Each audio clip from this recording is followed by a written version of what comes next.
Hi everyone, WhatsApp, क्या हाल चाल आप सभी के। So this is your English educator Nikita Singh and ये वीडियो भाई सबसे ज्यादा डिमांड की गई वीडियो है।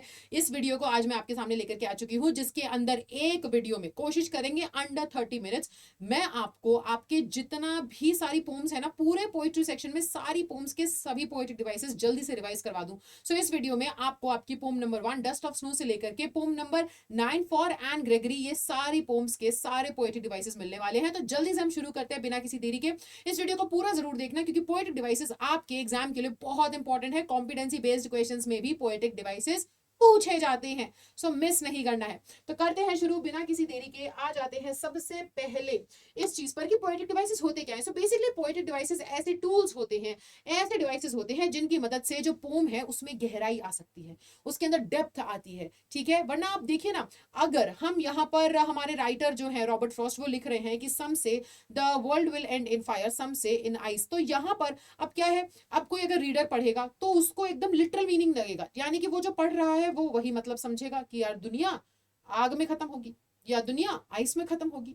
लेकिन एक्चुअल मीनिंग क्या है, यहां पर कुछ पोएटिक डिवाइसेस का इस्तेमाल किया गया है, जिसकी मदद से जो लिटरल मीनिंग है ना, जो आप पढ़ रहे हो वो ना हो करके, बल्कि उसके अंदर कुछ गहरा मीनिंग निकलता है। और वो तो फिर आप जानते ही हैं, आपने फायर एंड आइस पोम तो पढ़ी ही है। सो पोएटिक डिवाइसेस का असल में इस्तेमाल इसलिए किया जाता है ताकि रीडर्स के ऊपर एक बहुत ही गहरा जो है प्रभाव पड़े, एक बहुत गहरा असर पड़े पोम का। फिर दूसरी चीज कि रीडर्स जो है वो पोम को डेप्थ में समझ सकें, उसके डिफरेंट मीनिंग्स निकाल सकें। ठीक है, और पोम जो है वो और भी ज्यादा इंपैक्टफुल हो सके। तो ये यूज होता है पोएटिक डिवाइसेस का। अब हम आगे बढ़ते हैं और आ जाते हैं सबसे पहली पोम पर, जिसका नाम है dust of snow, written by Robert Frost. So Robert Frost ने ये पोम लिखी है बच्चों। ठीक है, अब एक बार हम इस पोम को पढ़ लेते हैं। अगर गाइज आप लोगों को चाहिए कि मैं आपको पूरी पोम जो है वो एक बार जल्दी से रिवाइज करवा दूं, या आपको वन शॉट चाहिए, तो 9 को दोपहर में 12:30 हमारा एक वन शॉट सेशन आ रहा है लाइव, जिसके अंदर पूरा कंप्लीट पोइट्री सेक्शन, आपको सारी पोम समझाई जाएंगी, सबका थीम, सेंट्रल आइडिया सब कुछ करवाया जाएगा। वो भी ज्वाइन कर सकते हैं। साथ ही साथ इंग्लिश स्कोर बूस्टर सीरीज भी पड़ी है हमारे चैनल के ऊपर, जिसकी प्लेलिस्ट बनी हुई है, उसके अंदर भी पोम्स एंड उनके सेंट्रल आइडिया वगैरह सब डिस्कस किए गए हैं। ठीक है, सो एक बार से रीड करेंगे हम आज सिर्फ, क्योंकि आज का जो सेशन है वो तो भाई पोएटिक डिवाइसेस पर बेस्ड है। ठीक है, so the way a crow shook down on me the dust of snow from a hemlock tree has given my heart a change of mood and saved some part of a day I had rued. ये आपका pome है। अब सबसे पहला जो poetic device यहाँ पर use किया गया है दैट इज एलिट्रेशन। अब एलिट्रेशन क्या होता है इसके बारे में हम बात कर लेते हैं, लेकिन उससे पहले एक इंपॉर्टेंट चीज मैं आपको बताऊं। अगर तुम्हें कोई भी सीक्रेट की बात है, अगर तुम्हें कोई भी पोएटिक डिवाइस याद करने में मुश्किल हो रही है, तो सिर्फ ये वाला पोएटिक डिवाइस अच्छे से याद कर लो और समझ लो, क्योंकि एलिट्रेशन एक ऐसा पोएटिक डिवाइस है जो आपके क्लास 10th की पोम्स में हर एक पोम के अंदर अप्लाई हो रहा है। तो ये पोएटिक डिवाइस तो आपको हर जगह देखने को मिलेगा। तो बाय चांस अगर क्वेश्चन आ जाए कि कौन सा पोएटिक डिवाइस इस पोम में यूज हुआ है और कुछ ना समझ में आए, तो एलिट्रेशन लिख देना। ठीक है, अब एलिट्रेशन होता क्या है। बेसिकली एलिट्रेशन ये होता है जब आपकी एक पोम जो है उसकी एक सिंगल लाइन के अंदर दो या दो से ज्यादा ऐसे वर्ड्स लिखे हो जिनकी स्टार्टिंग की साउंड सेम हो, तो वो एलिट्रेशन कहलाएगा। फॉर एग्जाम्पल, अगर आप इस वाली पोम पे आ जाए, तो यहाँ पे बेटा ये वाली लाइन अगर आप पढ़े, ठीक है, अगर आप ये वाली लाइन पढ़े, has given my heart a change of mood, तो यहां पर ये सिंगल लाइन के अंदर आप ये वर्ड देख पा रहे हैं, है ना, हैज एंड साथ ही साथ हार्ट, ये दो वर्ड्स अगर आप देखें तो सिंगल लाइन के अंदर, अब जरूरी नहीं है दोनों वर्ड्स को साथ साथ चिपका हुआ होना चाहिए, वो थोड़े दूर भी हो सकते हैं। सो एक सिंगल लाइन के अंदर यहां पर स्टार्टिंग में एक वर्ड दिया है एंड दूसरा एक वर्ड है जिनकी स्टार्टिंग की साउंड ह से स्टार्ट हो रही है, ये हैज और हार्ट, तो ये एलिट्रेशन है। अच्छा, नीचे अगर हम आए तो यहाँ पे अगर हम देखें तो यहाँ सेव्ड सम लिखा है, तो ये भी एलिट्रेशन का एक एग्जांपल है, क्योंकि स्टार्टिंग में देखो दो वर्ड्स हैं, सिंगल लाइन में है, दोनों वर्ड्स की स्टार्टिंग साउंड सेम है। सो ये होता है एलिट्रेशन, ज्यादा बड़ी चीज नहीं है। नेक्स्ट पे आ जाते हैं, वो अब दिया गया है एजोनेंस। एजोनेंस का यहाँ पे इस्तेमाल किया गया है। एजोनेंस होता क्या है, एजोनेंस का मतलब है जब आपको एक सिंगल लाइन में दो वर्ड्स या दो से ज्यादा ऐसे वर्ड्स दिए गए हैं जिनमें ओवरऑल हमको वावल की साउंड आ रही है, यानी कि ए ई आई ओ यू देखने को नहीं मिलना चाहिए, साउंड आनी चाहिए, तब आप बोलेंगे एजोनेंस है।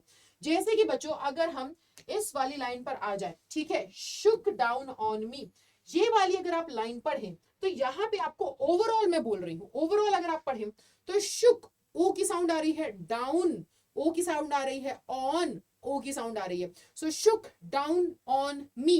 तो अब अगर हम इस सेंटेंस को पढ़ते हैं, इस वाली लाइन को पढ़ते हैं, तो एक ओवरऑल हमें ओ ओ ओ की साउंड रिपीट होती नजर आ रही है, राइट। तो इसी को हम एजोनेंस बोलते हैं, जब आपको वावल साउंड।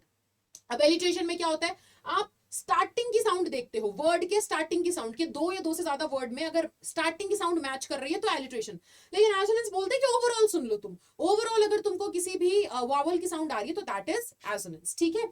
तो ये एसोनेंस हो गया। अब तीसरा हमारा पोएटिक डिवाइस जो यूज किया गया है उसके बारे में बात करने से पहले एक बहुत इंपॉर्टेंट अपडेट कि आपका आज लास्ट डे है, 8 जनवरी लास्ट डेट है कि आप अगर सीबीएसई सब्सक्रिप्शन लेना चाहते हैं तो आपको 60% ऑफ पे मिल जाएगा ये कोड यूज करने पर। तो बच्चों देरी ना करें, ये ऑफर आज खत्म हो जाएगा, जल्दी से जाएं, टाइटन्स कोड यूज करें एंड जा करके 60% सब्सक्रिप्शन पर ऑफ पाएं, ठीक है। चलिए आगे बढ़े। सो अब आते हैं हम इंजाबमेंट पे। अब इंजाबमेंट होता क्या है, देखो मैं आपको एक एग्जांपल से समझाती हूँ इंजाबमेंट क्या होता है। तो बेसिकली अगर मैं एक लाइन लिखूं, ठीक है, एक सेंटेंस लिखूं, I am a teacher who teachers, बहुत ही सिली से मैंने लिख दिया है यहाँ पर, ठीक है, मैंने बहुत ही सिली से सेंटेंस लिख दिया, I am a teacher who teachers, ये एक सेंटेंस है। इस सेंटेंस के लास्ट में हम फिर फुल स्टॉप लगाएंगे, ठीक है, पंक्चुएशन मार्क।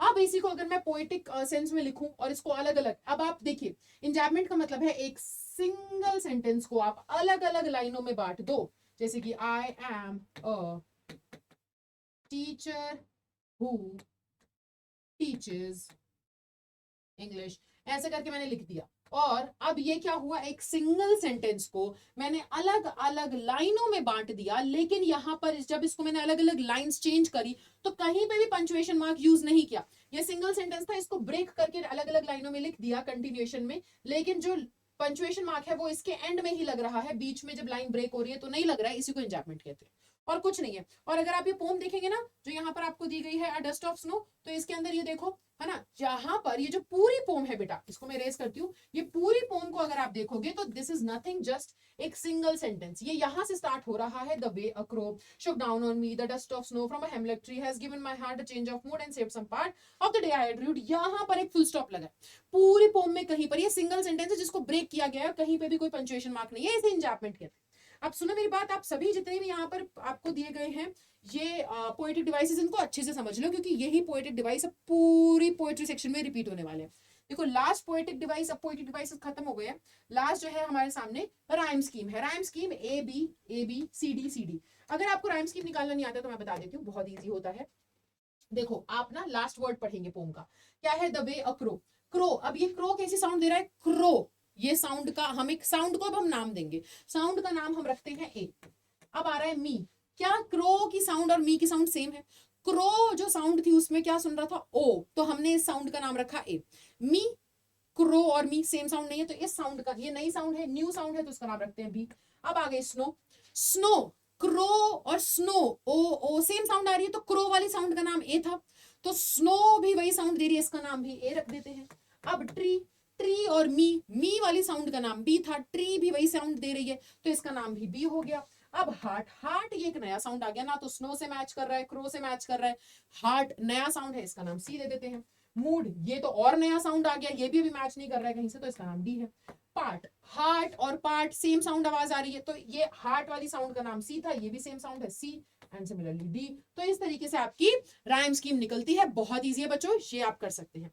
अब आते हैं हम हमारे नेक्स्ट पोम पर जिसका नाम है fire and ice. Some say the world will end in fire. This is written by Robert Frost. Some say in ice. From what I have tasted of desire, I hold with those who favor fire. But if it had to perish twice, I think I know enough of hate as to say that for destruction ice is also great and would suffice. अब बच्चों आपको क्या इस pome को देखकर ही कुछ आप poetic devices समझ पा रहे हैं? देखो मुझे नजर आ रहा है सम से, अगर हम ये देखें तो ये क्या है, एलिट्रेशन है बेटा जी, क्योंकि सम और से दो एक ही लाइन में ऐसे दो वर्ड्स लिखे हैं जिनकी स्टार्टिंग की साउंड सेम है, और यहाँ पर अगर आप देखें वर्ल्ड और विल, स्टार्टिंग की साउंड व और व है, तो इसे हम एलिट्रेशन बोलते हैं, राइट। यस, अगर आप अपनी पोम को देख करके समझ पा रहे हैं दैट मींस कि आपको पोएटिक डिवाइसेस आ गए। So alliteration, favour, fire, world, will, देखो है ना, हमने तो और भी नहीं ढूंढ दिए, सम से के अंदर भी एलिट्रेशन है। सो यहाँ पर देखो फेवर फायर, ठीक है, ये रहा, यहाँ पे भी इलिट्रेशन का इस्तेमाल हुआ है, फ और फ, तो एक ही लाइन में दो ऐसे वर्ड्स जिनकी बिगिनिंग साउंड सेम है, ठीक है। नेक्स्ट पोएटिक डिवाइस है एनाफोरा। एनाफोरा का मतलब होता है बेटा जब कॉन्सिक्यूटिव लाइंस, आपको ध्यान देना पड़ेगा, जब दो लाइंस जो कि एक के बाद एक लिखी हुई हैं और उन दोनों लाइंस की स्टार्टिंग के वर्ड्स या फिर फ्रेजेस सेम है, तो हम उसको क्या बोलते हैं, तब हम बोलते हैं कि वो एनाफोरा वहां पर यूज किया है। तो यहाँ पे आप देखेंगे पहली लाइन में लिखा है सम से एंड सेकंड लाइन में भी लिखा हुआ है सम से, तो ये क्या हुआ, ये एनाफोरा हुआ। दोनों लाइनें हैं कॉन्सिक्यूटिव एक के बाद एक और सेम वर्ड या सेम फ्रेज से स्टार्ट हो रही है, राइट। अब आगे आ जाते हैं, एलिट्रेशन भी हो गया, एनाफोरा भी हो गया, अब आगे एजोनेंस। एजोनेंस अभी अभी आपने सीखा है, ओवरऑल हमें वावल साउंड सुननी है, तो यहाँ पे देखो I hold with those who favour fire, ये जो एक लाइन लिखी है इसके अंदर आप सुनो, आई होल्ड, ओ की आवाज आई, विद दोज, ओ हु, तो आप समझ रहे हो कि आपको एक continuous hold with those who, एक ओ की साउंड रिपीट होती नजर आ रही है, और ये तो फिर ओ वावल है, तो एजोनेंस हुआ, राइट। नेक्स्ट पर आ जाते हैं, अगला है इमेजरी। इमेजरी का मतलब होता है पोएट जब ऐसे वर्ड्स का इस्तेमाल करे जिससे ना आपकी इमेजिनेशन ट्रिगर हो जाए, वर्ड देखते ही आप ना इमेजिन कर ले जाओ, आपको एकदम एकदम दिख जाए कि हाँ ऐसा हुआ होगा, इसे इमेजरी कहते हैं। अब जैसे कि आप यहाँ पे पढ़ो, सम say the world will end in fire, अब इसे पढ़ते ही क्या हो रहा है, इसे पढ़ते ही हमें एक इमेजिनेशन से हो जा रही है कि हाँ पूरी अर्थ है और वो पूरी अर्थ में आग लग रही है, तो ये इमेजरी का इस्तेमाल किया गया यहाँ पे कि रीडर्स की जो इमेजिनेशन है वो चालू हो जाए, वो इमेजिन करने लग जाए। Some to say that for destruction ice is also great, ये पढ़ करके आइस फायर पढ़ के हमारे दिमाग में पिक्चर आ जा रही है, ठीक है। तो ये तो इमेजरी हो गया। अब देखो इंजैपमेंट यहाँ पे फिर से यूज हुआ है। इंजैपमेंट अगर मैं आपको दिखाऊं तो अब आप खुद ही समझ लेंगे, यहाँ पर देखिए इंजैपमेंट मैंने आपको अच्छे से समझा भी दिया है बच्चों। अब अगर आप ये वाली लाइन पढ़े, ठीक है, अब ये वाली लाइन का आप ध्यान दें, from what I have tested of desire I hold with those who favour fire, यहाँ पे कोई आपको देखने को मिल रहा है पंचुएशन मार्क, नहीं ना, है ना। तो यहाँ पर देखो एक ही लाइन है और वो लाइन यहाँ पे आधी तोड़ करके दूसरी में चालू कर दिया, दूसरी सेकंड लाइन में इसको ब्रेक कर दिया, लेकिन पंचुएशन मार्क यहाँ लगा है।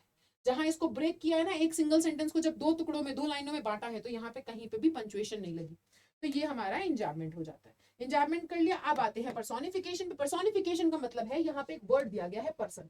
सो बेसिकली बेटा जब एक ह्यूमन के अलावा, चाहे फिर वो जानवर हो, चिड़िया हो, बंदर, कुछ ही हो, चाहे फिर वो नॉन लिविंग थिंग हो, अगर एक ह्यूमन के अलावा आप किसी भी चीज या किसी जानवर को ह्यूमन के कैरेक्टरिस्टिक देते हो तो वो पर्सोनिफिकेशन है। अब यहाँ पर ना ये फायर एंड आइस को बोल रहे हैं कि they are capable of destruction. How भाई, डिस्ट्रक्शन तो, तबाही मचाना तो भाई इंसान ही मचा सकता है ना। आइस एंड फायर ऐसे एलिमेंट्स जो दुनिया में मौजूद हैं, वो कैसे तबाही मचाएंगे, तो ये क्या हुआ, ये पर्सोनिफिकेशन हो गया। अगला यहाँ पे राइम स्कीम है ABA ABC, आप राइम स्कीम निकालना समझ गए हैं। चलिए अगले पर आ जाते हैं। नेक्स्ट पोम है हमारी अ tiger in the zoo. A tiger in the zoo poem जल्दी से हम पढ़ लेते हैं। He stalks in his vivid stripes, the few steps of his cage, on pads of velvet quiet, in his quiet rage. He should be lurking in shadows, sliding through the long grass near the water hole where the plump deer pass. He should be snarling round houses at the jungle's edge, baring his white fangs, his claws, terrorizing the village. But he's locked in a concrete cell, his strength behind bars, stalking the length of his cage, ignoring visitors. He hears the last voice at night, the patrolling cars, and stares with his brilliant eyes at the brilliant stars. ये आपकी poem है। अब सबसे पहला poetic device है बेटा alliteration. Alliteration हमें कहाँ देखने को मिल रहा है, तो अब भी यहाँ पे देखिए, ही हेयर्स, दो वर्ड्स है एक ही लाइन में, दोनों की स्टार्टिंग में सेम साउंड है, ही ह, तो ये एलिट्रेशन हुआ, राइट। अब यहाँ पे ना आप थोड़ा सा खुद भी अपनी बुद्धि चलाइए और पूरी पोम के अंदर और भी बहुत सी जगह पे आपको एलिट्रेशन देखने को मिलेगा।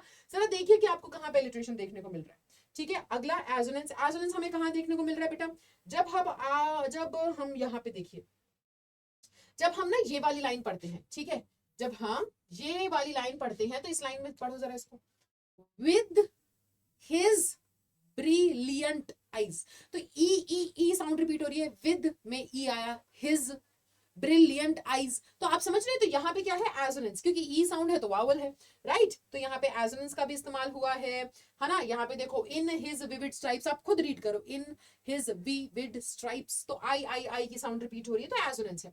अब कॉन्सोनेंस क्या होता है, आप देखो कॉन्सोनेंस और एजोनेंस और एलिट्रेशन में ना आपको एक फर्क मैं बता देती हूँ। सो एलिट्रेशन को पहले समझो, ये बहुत ही इंपॉर्टेंट है, एलिट्रेशन ये बहुत ही इंपॉर्टेंट है। एलिट्रेशन, एजोनेंस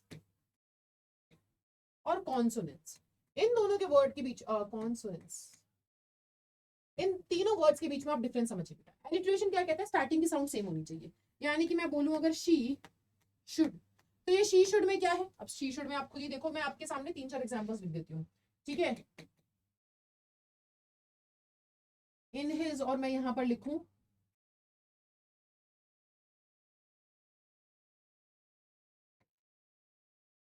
या फिर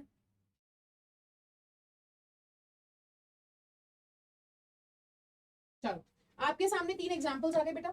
अब एलिट्रेशन क्या कहता है, एलिट्रेशन कहता है स्टार्टिंग साउंड सेम होनी चाहिए, शी और शुड, है ना, दोनों में श की साउंड आ रही है, राइट। तो ये हुआ एलिट्रेशन, स्टार्टिंग में साउंड हम देखते हैं, स्टार्टिंग की साउंड, है ना, ठीक है, स्टार्टिंग साउंड सेम होनी चाहिए। एसोनेंस कहता है कि एक वावल की साउंड आपको दो या दो से शब्दों में ज्यादा, दो या दो से ज्यादा शब्दों में सुनने को मिले। तो यहाँ पे इन हिज, यहाँ पे आई की साउंड आ रही है, आई एक वावल है, तो वावल साउंड जब आपको रिपीट होती नजर आए तो वो फिर एसोनेंस हुआ, इन हिज, ई ई, तो ये एसोनेंस है। और हम स्टार्टिंग में नहीं देखते, हम देखते हैं ओवरऑल साउंड। कॉन्सोनेंस में क्या होता है, कॉन्सोनेंस और एलिट्रेशन में बच्चे वो हो जाते हैं कंफ्यूज। एलिट्रेशन स्टार्टिंग साउंड देखता है बेटा, कॉन्सोनेंट कहता है, कॉन्सोनेंस कहता है, कॉन्सोनेंट वर्ड्स होते हैं ना आपके, मतलब कि वॉवल्स को हटा दिया जाए 5, तो बाकी की जो 21 लेटर्स बचे, तो उनकी साउंड आनी चाहिए। अब गुड विंग्स, तो यहाँ पे ना आप देखो, एलिट्रेशन कहते हैं स्टार्टिंग की साउंड, तो यहाँ पे तो स्टार्ट क्या हो रहा है, ग से, और यहाँ पे व से, गुड और विंग, तो एलिट्रेशन तो नहीं लगा यहाँ पर। स्टार्टिंग में गुड गिंग लिखा होता तो हम बोलते कि शायद यहाँ एलिट्रेशन है, ठीक है। सो यहाँ पर क्या है, यहाँ पे गुड लिखा है तो यहाँ पे ग की साउंड आ रही है ना, एक ग की साउंड आ रही है, यहाँ पे जी की साउंड आ रही है, और यहाँ पे विंग, तो यहाँ पर भी ग की साउंड आ रही है, जी की साउंड आ रही है। तो आप देख रहे हैं गुड विंग, तो ग ग एक कॉन्सोनेंट साउंड ओवरऑल आपको रिपीट होती नजर आ रही है, ये कॉन्सोनेंट्स होता है, यही आपको यहाँ देखने को मिलेगा। हिज स्ट्रेंथ बार्स, तो एस एस एस की साउंड आ रही है। Stocks his stripes, S S S की साउंड आ रही है ना। अगला आ जाता है हमारे सामने इंजैपमेंट, यहाँ पे इंजैपमेंट का इस्तेमाल किया गया है। जब आप ये लाइन पढ़ेंगे, स्लाइडिंग थ्रू द डियर पास वाली जो लाइन है आपको दिखा देती हूं मैं, ठीक है, ये रही। हाँ, सो अगर आप ये देखें, सो ये देखो यहाँ पर स्लाइडिंग यहाँ से स्टार्ट हो रहा है, sliding through the long grass near the water hole where the plump deer pass, यहाँ पे एक फुल स्टॉप लगा है पूरे में, यहाँ पे कहीं पे भी कोई पंचुएशन मार्क नहीं है। सो ये क्या हुआ, इंजैपमेंट हुआ। अब आपने ये देख लिया, इमेजरी यहाँ पर देख लीजिए बेटा, इमेजरी का मतलब क्या होता है, कुछ ऐसे वर्ड्स को रीड करना जिससे इमेजिनेशन स्टार्ट हो जाए। आप देखो, आप खुद ही पढ़ो, विविड स्ट्राइप्स, विविड स्ट्राइप जैसे हम पढ़ रहे हैं हमें एकदम इमेजिन हो जा रहा है एक टाइगर जिसके ब्राइट स्ट्राइप्स हैं, है ना। सो लर्किंग शैडोज, इसमें हमें समझ में आ रहा है कि जो बड़ी बड़ी घास है उसके पीछे कहीं जो शेर है वो छुपा हुआ है, तो ये सारी इमेजिनेशन हमारी ट्रिगर हो रही है, तो इसे हम इमेजरी बोलेंगे। अगला आता है मेटाफर। अब मेटाफर का मतलब क्या है, देखो मेटाफर और सिमिली क्या है, बच्चे जानते हैं, टीचर्स सब लर्न करवा देती है कि एज और लाइक जहां पर यूज किया गया हो वो तो सिमिली होगा, है ना, लेकिन जिस जगह पर कंपैरिजन हो रहा है बिना इन दोनों शब्दों के वो मेटाफर होगा। एक एग्जांपल देती हूँ, मैं बोलूं your cheeks are as red as a tomato, तो क्या हो जाएगा, ये तो हो गया सिमिली, कि टमाटो से हम बोल रहे हैं कि उतने ही लाल हैं जितने टमाटो होते हैं ना, एकदम टमाटर के जैसे लाल है तुम्हारी गाल, सिमिली। बट मैं बोलूं कि her cheeks are tomato red, तो ये क्या हो गया, ये तो मेटाफर हो गया, है कि नहीं। अब मैं हिंदी में समझाऊं ना तो एक बहुत ही प्यारे तरीके से तुम समझ सकते हो। जैसे हम ना एक लड़की का कंपैरिजन, अगर एक लड़की का कंपैरिजन हम चांद से करें तो हम क्या बोलेंगे, तुम चांद जैसी हो, ये तो हुआ सिमिली। पर मैं अगर बोलूं तुम चांद हो, तो ये हुआ मेटाफर। अब दोनों ही केसेस में आप एक लड़की को चांद के साथ कंपेयर कर रहे हो, लेकिन हुआ क्या, यहां पर बोलने का तरीका थोड़ा सा बदल के तुम चांद जैसी हो और तुम चांद हो, तो जब हम बोले जैसा कि तुम इसके जैसे हो तो ये तो हुआ सिमिली, पर तुम बोले तुम यही हो, तुम चांद हो, तो ये हुआ मेटाफर। तो यहाँ पे बोल रहे हैं टाइगर के जो पॉज हैं वो तो वेलवेट जैसे हैं, जैसे नहीं वेलवेट के पॉज हैं, तो ये हुआ मेटाफर। अब पर्सोनिफिकेशन, टाइगर जो कि जिसके लिए प्रोनाउन इट यूज होता है उसे ही बोल रहे हैं, ही तो पर्सन के लिए यूज होता है, तो यानी कि आप टाइगर को पर्सन ट्रीट करो तो पर्सोनिफिकेशन है। अब यहाँ पर राइम स्कीम देख लीजिए, एबीसीबी, ये वाली राइम स्कीम आपको देखने को मिल रही है, ठीक है। चलिए नेक्स्ट आपकी पोम है, poem number 4, how to tell wild animals, इसको रीड करते हैं। If ever you should go by chance to jungles in the east and if there should to you advance a large and tawny beast, if he roars at you as you are dying, you'll know it is the Asian lion. Or if sometime when roaming round a noble wild beast greets you with black stripes on a yellow ground, just notice if he eats you. This simple rule may help you learn the Bengal tiger to discern. आगे फिर वो बोल रहे हैं कि if strolling forth a beast you view whose hide with spots is peppered, as soon as he has leapt on you, you'll know it is the leopard. 'Twill do no good to roar with pain, he'll only leap and leap again. If when you're walking round your yard, you meet a creature there who hugs you very, very hard, but be sure it is a bear. If you have any doubts, I guess he'll give you just one more caress. Though to distinguish beast of prey, a novice might nonplus, the crocodiles you always may tell from the hyena thus. Hyenas come with a merry smiles, but if they weep, they are crocodiles. The true chameleon is small, a lizard sort of thing. He hasn't any ears at all and not a single wing. If there is nothing on the tree, tis the chameleon you see. So ये आपकी poem है. अब यहाँ पर इलिट्रेशन का इस्तेमाल हुआ है. सबसे पहले इलिट्रेशन कहाँ है? आप रीड जब करेंगे he has, when walking, who hugs. तो आप देखो ये बहुत ही अच्छा एग्जाम्पल है. बच्चे कई बार क्या सोचते हैं कि मैम सेम वर्ड होना चाहिए. बेटा मैंने कभी नहीं बोला सेम वर्ड. मैं कह रही हूँ जब दो वर्ड्स हैं साथ साथ एक लाइन के अंदर लिखे हैं या एक लाइन में थोड़े दूर भी लिखे हो, लेकिन स्टार्टिंग की साउंड सेम हो. Who, hug. वर्ड यहाँ पर लेटर यहाँ पे W है, यहाँ पे H है, लेकिन साउंड सेम है. हु, हग, स्टार्टिंग की साउंड. तो ये एलिट्रेशन हुआ. ठीक है. नेक्स्ट यहाँ पे एल्यूजन. एल्यूजन का मतलब होता है जब ना एक पोइट पोम के अंदर कुछ बहुत ही फेमस चीजों का रेफरेंस ले ले. जैसे यहाँ पर एशियन लायन. ठीक है. लायन कहाँ के फेमस है? एशिया के. लेकिन टाइगर बंगाल. सो आप समझ रहे हो. तो यहाँ पे बहुत ही फेमस चीजों का रेफरेंस ले लिया. जैसे कि आपने अमेंडा वाली पोम में देखा है ना, उसके अंदर आपने देखा है रपुंजल की बात हुई. ये काफी फेमस एक पोम है. ये डिज्नी प्रिंसेस की बात करी गई है. तो रपुंजल के बारे में बात हुई तो एल्यूजन हुआ कि भाई आपने एक बहुत ही फेमस रेफरेंस को अपनी कहाँ पे डाल दिया? अपने पोम में डाल दिया. तो एल्यूजन होते हैं ये. ठीक है. जैसे यहाँ पे बंगाल टाइगर और एशियन लाइन. अच्छा अगला है एसोनेंस. एसोनेंस देखो, स्ट्रॉलिंग फोर्थ, तो ओ साउंड आ रही है. You whose spot do no good to roar. तो बार बार ओ की साउंड आ रही है इन लाइंस में. आप अपनी अगर बुक खोल के बैठे हो तो आप उसमें चेक कर सकते हैं. ठीक है. आपको अच्छे से समझ में आएगा. वावल की साउंड देखो यहाँ पे ओ वाली. और इफ सम. ठीक है. टाइम व्हेन रोमिंग राउंड, तो यहाँ पे ओ की साउंड आ रही है. Again you should. ठीक है. गो, शुड, टू, यू, रोड्स, ये सभी वर्ड्स जो हैं एक लाइन में हैं, इनमें भी आपको वावल साउंड आ रही है. नेक्स्ट क्या हो गया? नेक्स्ट आएगा कॉन्सोनेंट्स. अब ये देखो मैंने बोला था ना अच्छे से समझ लो एक बार में एसोनेंस क्या है, कॉन्सोनेंट्स क्या है. इसलिए मैंने डिटेल में समझाया ताकि बाद में जब ये रिपीट हो रहे होंगे तो आपको बार बार नहीं समझाना पड़ेगा. ठीक है. सो अब देखो कॉन्सोनेंट साउंड यहाँ पे हील ओनली, लेप लेप, एल साउंड आ रही है. हील, लेप लेप, एल एल साउंड एक ही लाइन में रिपीट हो रही है कॉन्सोनेंट की. अगला इंजैबमेंट. इंजैबमेंट अगर आप देखें तो यहाँ पर आप देख पाएंगे कि though to distinguish might nonplus. मैं दिखा देती हूँ यहाँ पर.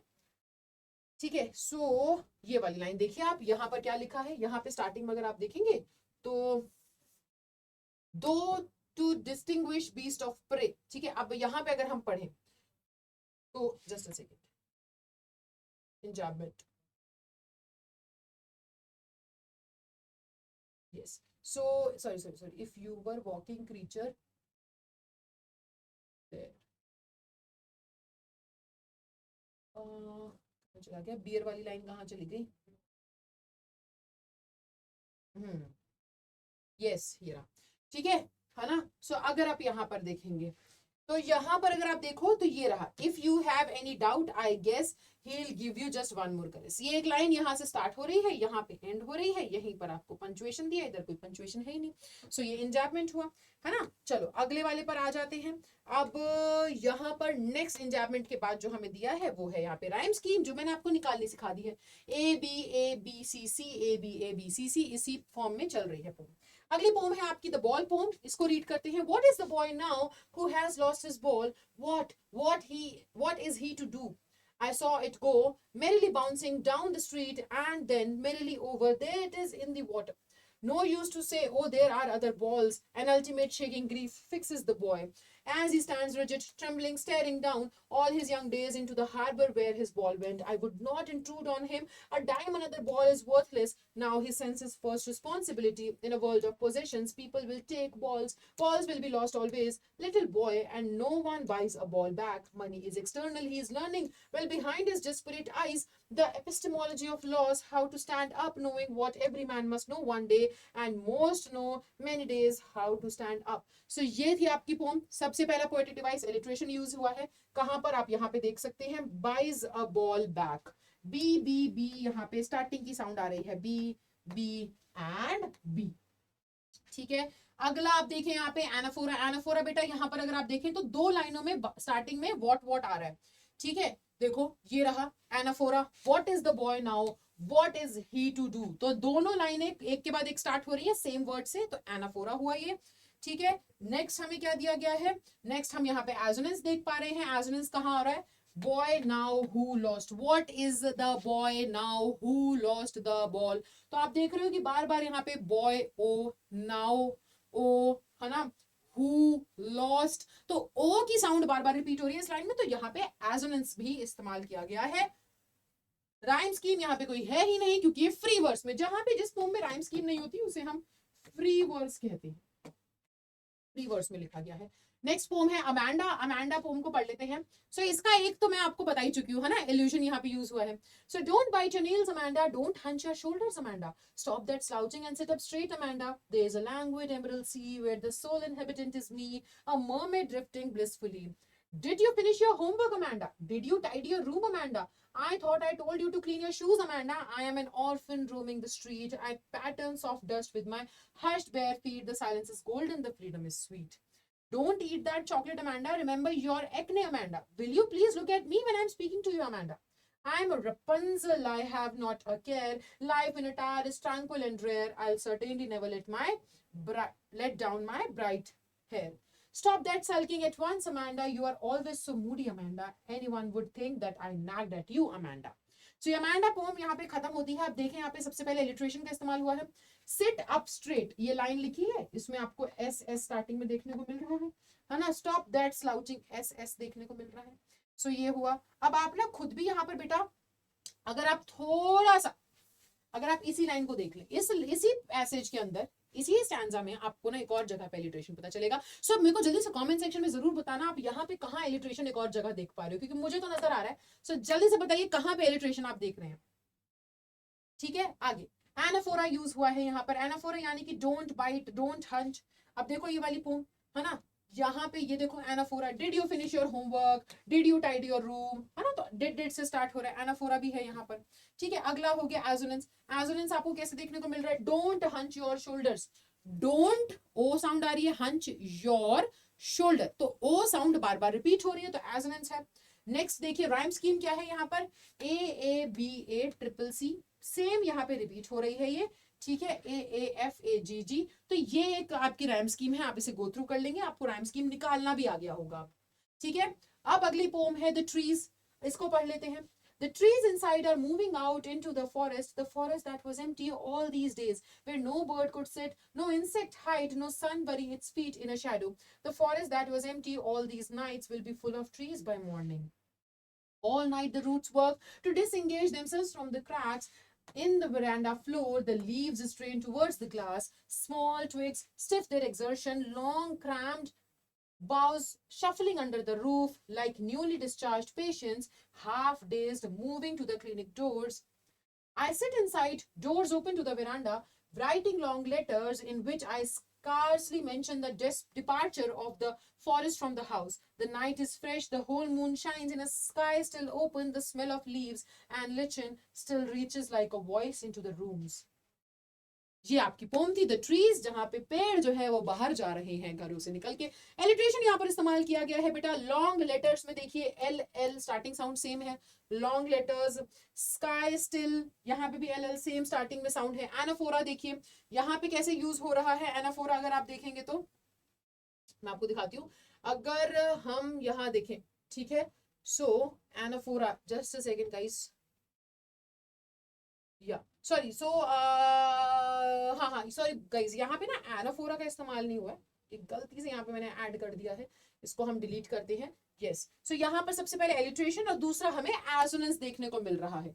ठीक है ना, यहाँ पे हमें क्या देखने को मिल रहा है, एजोनेंस देखने को मिल रहा है।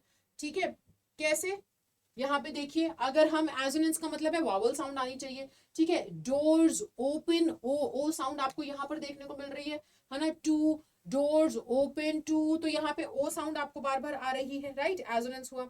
अब यहाँ पर अगर हम देखें तो पर्सोनिफिकेशन भी है, क्योंकि ट्रीज को बता रहे कि ट्रीज चल के बाहर जा रहे हैं, तो ये तो सिर्फ इंसान करेगा, है ना, तो ह्यूमन क्वालिटीज है, तो ट्रीज चल के बाहर जा रहे हैं, यहाँ पे पर्सोनिफिकेशन हो गया। ठीक है, साथ ही साथ यहाँ पे इमेजरी भी है कि आप इमेजिन भी करने लग जाते हो कि ट्रीज की रूट्स बाहर निकल रही हैं, वो चल रहे हैं। ठीक है, चलिए अगली पोम जो है वो है पोम नंबर 8, जिसका नाम है फॉग। बहुत ही छोटी सी पोम है, देखो। अच्छा यहाँ पे देखो, आपको ये कौन सी, गाइस आपके लिए बहुत ही ट्रिक क्वेश्चन है, जो बच्चे पूरी वीडियो देख रहे हैं वो जरूर बताएं कमेंट सेक्शन में। यहाँ पे the fog comes on little cat feet, यहाँ पे कौन सा पोएटिक डिवाइस यूज किया गया है? ठीक है, the fog comes on little cat feet, it sits looking over harbour and city on silent haunches and then moves on. तो बहुत ही प्यारा सा सिंपल सा यहाँ पे एक पोम है आपको दिया हुआ। सबसे पहले यहाँ पे मेटाफर यूज किया गया है, क्योंकि फॉग को कंपेयर करा जा रहा है कैट के साथ, कैट के साथ की जैसे बिल्ली आती है वैसे फॉग आ रहा है। ठीक है, कैट बिल्ली की जैसे छोटे छोटे पैरों पे बिल्ली आती है ना, उसके आने की आहट पता नहीं चलती, वैसे ही हमारे यहाँ पर कौन आ रहा है, वैसे ही हमारे यहाँ पे फॉग भी धीरे धीरे आ रहा है। अगला पर्सोनिफिकेशन, बोल रहे हैं फॉग वैसे आके बैठ जाता है जैसे बिल्ली, तो फॉग कैसे बैठेगा, ये तो ह्यूमन वाली कैरेक्टरिस्टिक्स होगी, आप पर्सोनिफाई कर रहे हो उसको कि फॉग आके बैठ रहा है, सो दैट इज पर्सोनिफिकेशन। अगला है राइम स्कीम, यहाँ पे बेटा यहाँ पे कोई राइम स्कीम नहीं है, यानी कि इसे क्या बोलते हैं, फ्री वर्ड्स। अच्छा एक और चीज तो रह ही गई यार, एक चीज तो ये रह ही गई, यहाँ पर मैंने जानबूझ के ऐड नहीं करी, यहाँ पे एक और आपको देखने को मिलेगा पोएटिक डिवाइस, वो आप मुझे बताएंगे यहाँ पे कौन सा पोएटिक डिवाइस लग रहा है कमेंट सेक्शन में। ठीक है, चलो अब आ जाते हैं हमारी नेक्स्ट पोम पे, the tale of Custard the dragon. जल्दी से पढ़ते हैं, बहुत ही प्यारी सी स्टोरी है, बेसिकली बैलेड है, ये गा गा करके कहानी सुना रहे हैं। ठीक है, Belinda lived in a little white house with a little black kitten and a little grey mouse and a little yellow dog and a little red wagon and really a truly a little pet dragon. Now the name of the little black kitten was Ink and the little black grey mouse, she called him Blink, and the little yellow dog was sharp as mustard, but the dragon was as coward and she called him Custard. Custard the dragon had big sharp teeth and spikes on top of him and scales underneath, mouth like a fireplace chimney for a nose, and really truly daggers on his toes. Belinda was as brave as a barrel full of bears, and Ink and Blink chased lions down the stairs. Mustard was as brave as a tiger in a rage, but Custard cried for a nice safe cage. Belinda tickled him, she tickled him unmerciful. Ink, Blink, and Mustard, they rudely called him Percival. They all sat laughing in a little red wagon at the really truly cowardly dragon. Belinda giggled till she shook the house, and Blink said, "Weep, which is giggling for a mouse." Ink and Mustard rudely asked his age, when Custard cried for a nice safe cage. Suddenly, they heard a nasty sound, and Mustard growled, and they all looked around. "Meouch!" cried Ink, and "Ooh!" cried Belinda, for there was the pirate climbing in the window. Pistol in his left hand, pistol in his right, and he held in his teeth a cutlass bright. His beard was black, one leg was wood, it was clear that the pirate meant no good. Belinda paled and she cried, "Help, help!" But Mustard fled with a terrified yelp. Ink trickled down to the bottom of the household, and the little mouse blinked strategically mousehold. But up jumped Custard, snorting like an engine, clashed with his tail like irons in a dungeon. With a clatter and a clank and a jangling squirm, he went at the pirate like a robin at a worm. The pirate gaped at Belinda's dragon and gulped some grog from his pocket flagon. He fired 2 bullets but didn't hit. The Custard gobbled him every bit. Belinda embraced him, Mustard licked him. No one mourned for his pirate victim. Ink and Blink in a glee did gyrate around the dragon that ate the pirate. But presently up spoke little dog Mustard. "I'd have been twice as brave if I hadn't been flustered." And up spoke Ink, and up spoke Blink, "We'd have been 3 times as brave as we think." And Custard said, "I quite agree that everybody's braver than me."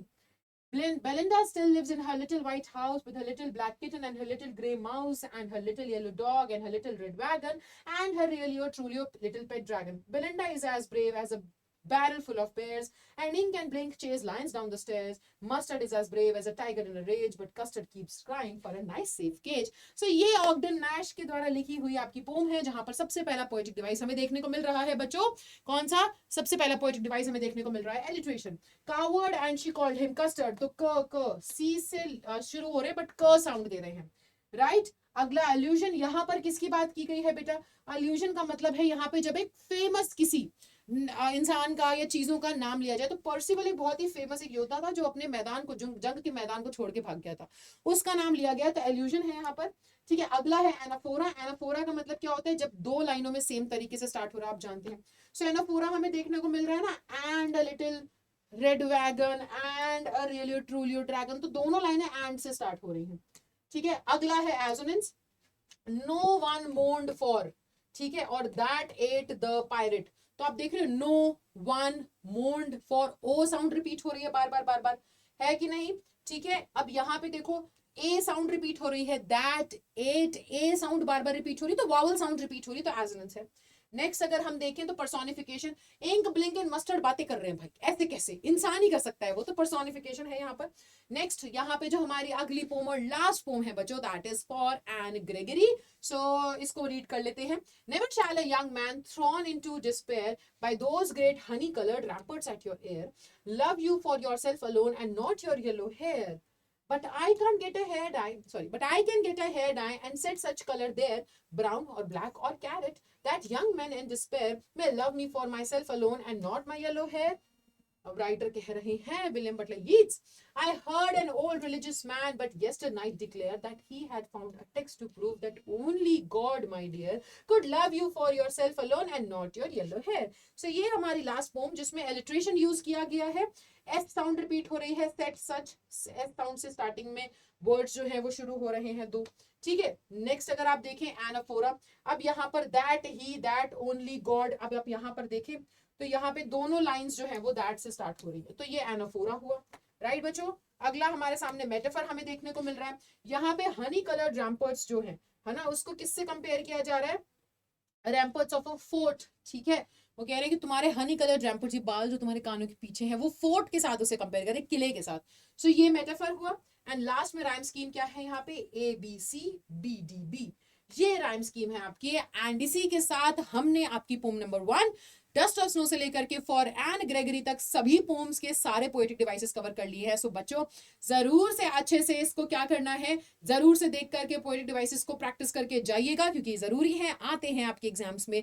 और ऐसे बहुत सारे informative, बहुत सारे important sessions आपके जो board exams के लिए इंपॉर्टेंट है, से बहुत सारे सेशंस मैं आपके लिए लेकर के आते रहूंगी इस चैनल पे। तो इसको सब्सक्राइब करना, वीडियो अच्छी लगी हो तो लाइक जरूर करना भाई, बहुत मेहनत कर रहे हैं तुम्हारे लिए, ठीक है। सो लाइक जरूर करिएगा। एंड अगर आप इन पोम्स को डिटेल में पढ़ना चाहते हैं तो इंग्लिश स्कोर बूस्टर की प्लेलिस्ट है, उसको भी एक बार गो थ्रू कर सकते हैं। सो मैं मिलूंगी अगली क्लास में, तब तक के लिए bye bye, take care and thank you so much guys.